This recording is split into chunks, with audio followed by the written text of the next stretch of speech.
UP के अध्यक्ष हैं उन लोगों से, यानी कई सारे नेताओं से यहाँ पर संपर्क में हो, लगातार उनको यहाँ पर लाने की कोशिश कर रहे हैं। लेकिन उस तरफ अगर बीएसपी आती है तो सपा यहाँ पर खफा होगी। देखा जाए तो इंडिया अलायंस पूरी तरीके से आपस में ही यहाँ पर संयोजन नहीं बना पा रहा है कि आखिर किस तरीके से अगर कोई दल आता है या जाता है तो किस तरीके से वहाँ पेश आया जाए, या फिर किस तरीके से सीट बंटवारा हो और किस तरीके से आपस में असमंजस बनाया जाए, ये शायद अभी इंडिया अलायंस को समझ नहीं आ रहा है। अखिलेश यादव की बात करें तो वो यादव वोट बैंक उठा सकते हैं, तो ओबीसी का वोट बैंक भी कहीं ना कहीं इंडिया गठबंधन खेमे में जा सकता है। तो ऐसे में अगर मायावती, हालांकि मायावती ने ये पूरा स्पष्ट तौर पर नहीं कहा है और कई बार वो बोलती हुई नजर आई कि मैं अकेले चुनाव लड़ लूंगी, लेकिन मैं गठबंधन के साथ जाना नहीं चाहूंगी। और चुनाव के दौरान बीच में तनाकसी भी देखने को मिली दोनों पार्टियों के बीच में। तो मुझे नहीं लगता कि अभी मायावती जो है उनके खेमे में जा सकती है, लेकिन आने वाले समय में अगर मायावती मान जाती हैं और जो है गठबंधन के साथ जुड़ती हैं तो ये उनके लिए काफी ज्यादा फायदे होगा केंद्र के चुनाव।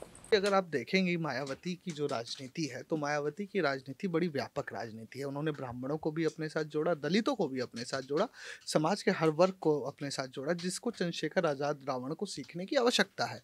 वो मायावती जी को सम्मान दे रहे, अच्छी बात है, लेकिन उनसे राजनीति सीखे भी। तो यही मैं कहना।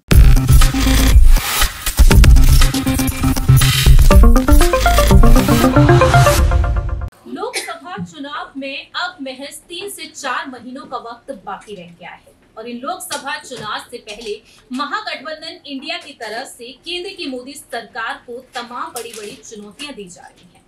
जहां एक तरफ 28 राजनीतिक दलों ने एकजुट होकर एकता का संदेश तो दिया है, लेकिन अब इस गठबंधन में शामिल कराए जाने की कोशिशें जारी है बहुजन समाज पार्टी को लेकर। आखिरकार बहुजन समाज पार्टी की सुप्रीमो मायावती का अगला अहम फैसला क्या कुछ होगा, ये वक्त के साथ साथ ही पता चलेगा। लेकिन दूसरी ही तरफ आजाद समाज पार्टी के राष्ट्रीय अध्यक्ष चंद्रशेखर आजाद को लेकर भी तमाम सवाल खड़े हो रहे हैं। चंद्रशेखर आजाद जो मायावती के समर्थन में अक्सर अपनी बात रखते हुए नजर आते हैं, लेकिन मायावती ने जिस तरह से अब बयान दिए हैं, समाजवादी पार्टी पर वह निशाना साधती हुई नजर आई हैं। ऐसे में चंद्रशेखर आजाद का अगला कदम क्या होगा, ये जानना काफी ज्यादा अहम हो चुका है।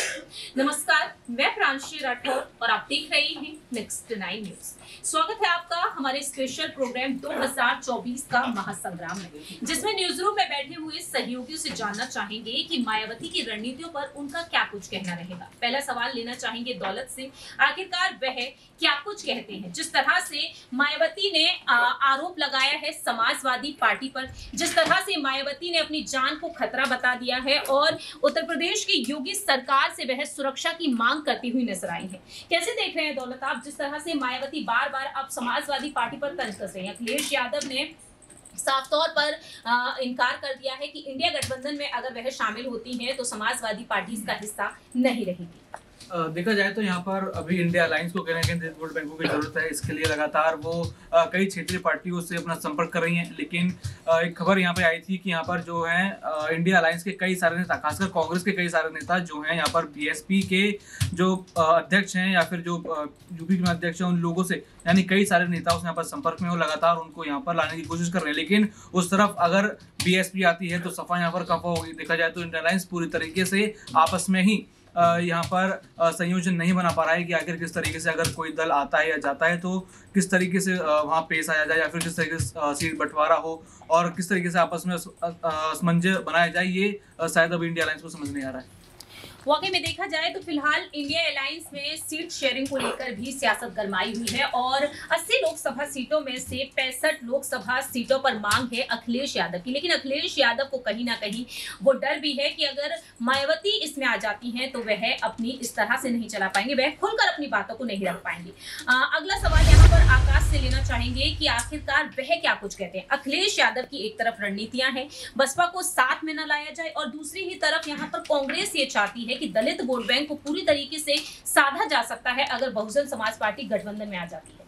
बिल्कुल, देखिए इसमें कोई दो राय नहीं कि मायावती जो है दलित वोट बैंक के का अच्छा खासा प्रतिनिधित्व कर सकती है। और ऐसे में अगर कांग्रेस पार्टी के साथ कहीं ना कहीं अगर मायावती आती है तो ये 24 के चुनाव में कांग्रेस पार्टी के लिए बड़ा फायदेमंद हो सकता है। ना सिर्फ कांग्रेस पार्टी बल्कि पूरी गठबंधन, क्योंकि वो चाहते हैं कि ऐसे लोगों को जोड़ा जाए ताकि केंद्र के चुनाव में फायदा मिले। क्योंकि अभी आपने देखा कि चुनाव हुए लोकसभा, इसमें कुछ नहीं हो सका, ये लोग नहीं जीत सके। लेकिन अब केंद्र के चुनाव में जो है गठबंधन पूरी तरह से चाहता है कि हमें इन लोगों को जोड़ना है जिससे चुनाव में हमें जो है फायदा मिले और वोट मिल सके। अब बहुजन समाज पार्टी के अगर मायावती को उठाया जाए तो वो दलित वोट बैंक उठा सकती है, वहीं अगर अखिलेश यादव की बात करें तो वो यादव वोट बैंक उठा सकते हैं, तो ओबीसी का वोट बैंक भी कहीं ना कहीं इंडिया गठबंधन खेमे में जा सकता है। तो ऐसे में अगर मायावती, हालांकि मायावती ने ये पूरा स्पष्ट तौर पर नहीं कहा है और कई बार वो बोलती हुई नजर आई कि मैं अकेले चुनाव लड़ लूंगी, लेकिन मैं गठबंधन के साथ जाना नहीं चाहूंगी। और चुनाव के दौरान बीच में तनाकसी भी देखने को मिली दोनों पार्टियों के बीच में, तो मुझे नहीं लगता कि अभी मायावती जो है उनके खेमे में जा सकती, लेकिन आने वाले समय में अगर मायावती मान जाती हैं और जो है गठबंधन के साथ जुड़ती हैं तो ये उनके लिए काफी ज्यादा फायदे होगा केंद्र की तरफ।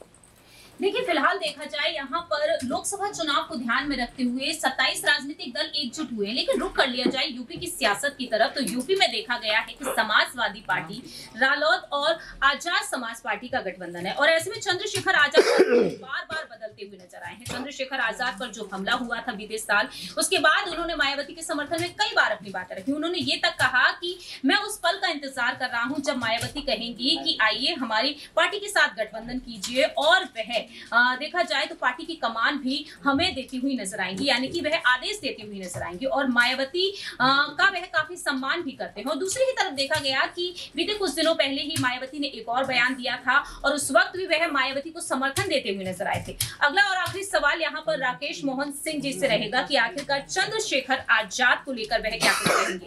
क्या वाकई में वो पल अब आ सकता है? क्या वाकई में बीएसपी का रुख एक बार फिर से चंद्रशेखर आजाद के दल की तरफ देखने को मिल सकता है?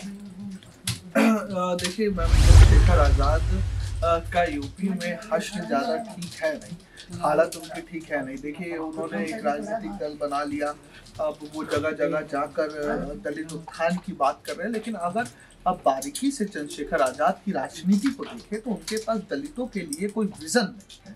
उनके करियर को लेकर, उनको कैसे रोजगार मिलेगा, वो बेहतरी की तरफ कैसे जाएंगे, इसको लेकर उनको विजन देना जरूरी है। देखिए, मूंछ पर ताव दे देना इस बात का पर्याय नहीं है कि आपका आने वाला जीवन बेहतर होगा।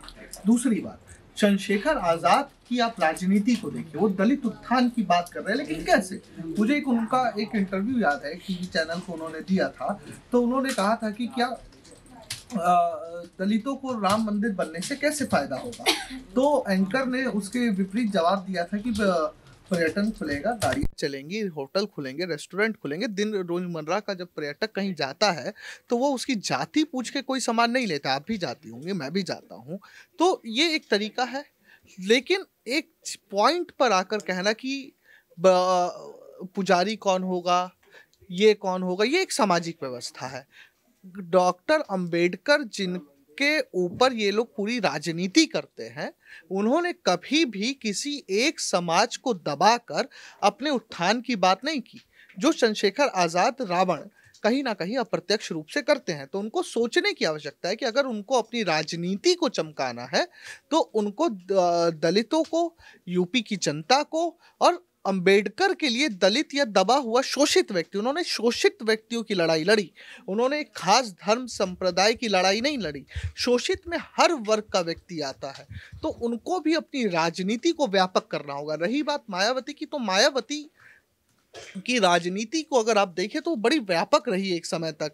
आप देखिए दलित ब्राह्मण वोट बैंक, अगर आप देखेंगे मायावती की जो राजनीति है, तो मायावती की राजनीति बड़ी व्यापक राजनीति है। उन्होंने ब्राह्मणों को भी अपने साथ जोड़ा, दलितों को भी अपने साथ जोड़ा, समाज के हर वर्ग को अपने साथ जोड़ा, जिसको चंद्रशेखर आजाद रावण को सीखने की आवश्यकता है।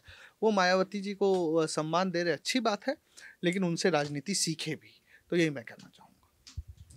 अब यही देखना होगा कि आखिरकार आने वाले वक्त में क्या कुछ अहम फैसला होगा मायावती का। क्या वाकई में रुख देखने को मिलेगा चंद्रशेखर आजाद की तरफ बहुजन समाज पार्टी की सुप्रीमो मायावती का? क्योंकि अब देखा जाए 15 जनवरी के दिन मायावती ने एक प्रेस कॉन्फ्रेंस बुलाई है और अपने जन्मदिन के मौके पर वह कोई बड़ा ऐलान कर सकती हैं।